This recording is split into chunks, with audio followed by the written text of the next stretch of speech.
Apakah Alkitab sudah disimpangkan? Pertama, perlu dijelaskan apa yang dimaksud dengan penyimpangan. Kekristenan tidak pernah mengklaim bahwa setiap salinan Alkitab sepanjang sejarah identik huruf demi huruf.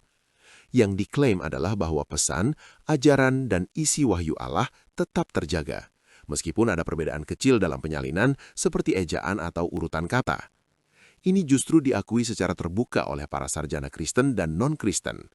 Namun perbedaan tersebut tidak pernah mengubah doktrin utama apapun.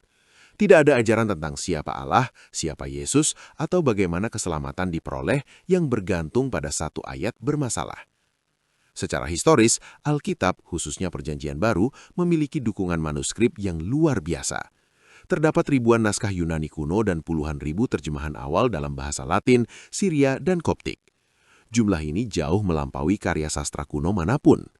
Yang penting bukan hanya jumlahnya, tetapi juga jarak waktu yang sangat dekat antara penulisan asli dan salinan tertua.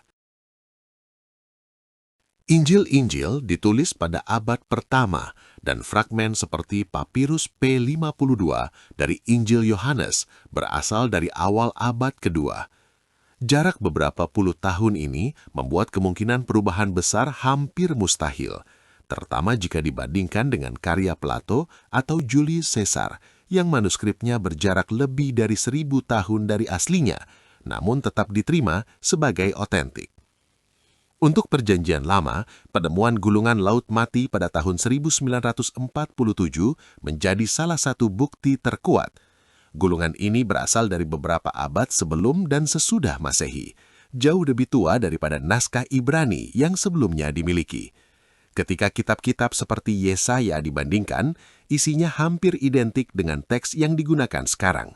Perbedaannya hanya bersifat teknis, bukan teologis. Ini menunjukkan bahwa teks Perjanjian Lama dijaga dengan sangat teliti selama berabad-abad. Tradisi penyalinan juga memperkuat hal ini. Orang Yahudi menyalin kitab suci dengan disiplin ekstrim karena menganggapnya kudus. Mereka menghitung huruf dan kata dan menolak naskah yang memiliki kesalahan. Di pihak Kristen, meskipun penyalinan dilakukan di banyak wilayah tanpa kontrol pusat, justru penyebaran luas ini menjadi perlindungan alami. Jika ada upaya mengubah teks secara sengaja, perbedaan itu akan langsung terlihat karena begitu banyak salinan pembanding dari tempat yang berbeda.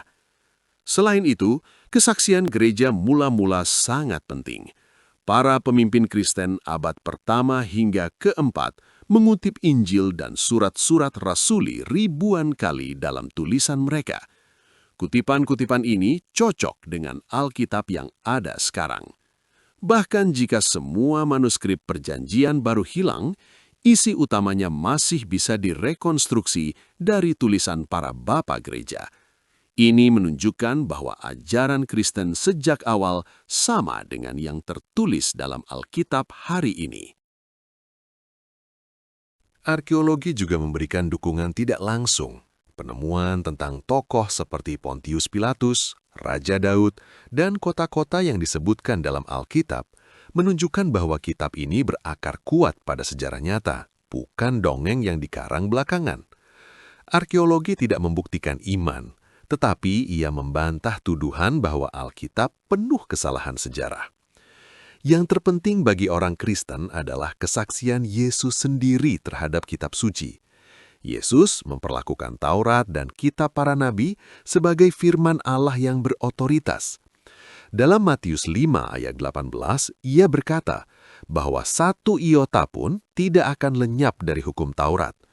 Jika Yesus yang diimani sebagai Mesias mempercayai keutuhan kitab suci, maka orang Kristen memiliki dasar iman dan rasional untuk melakukan hal yang sama.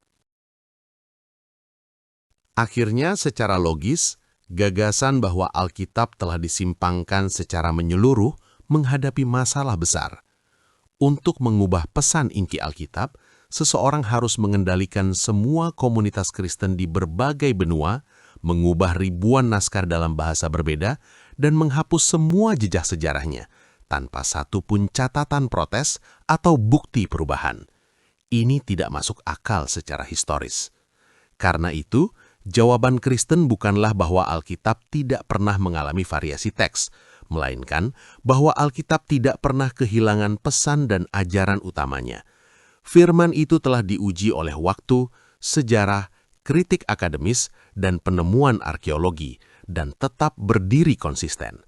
Seperti yang dinyatakan dalam Yesaya 40 ayat 8, rumput menjadi kering, bunga menjadi layu, tetapi firman Allah kita tetap untuk selama-lamanya.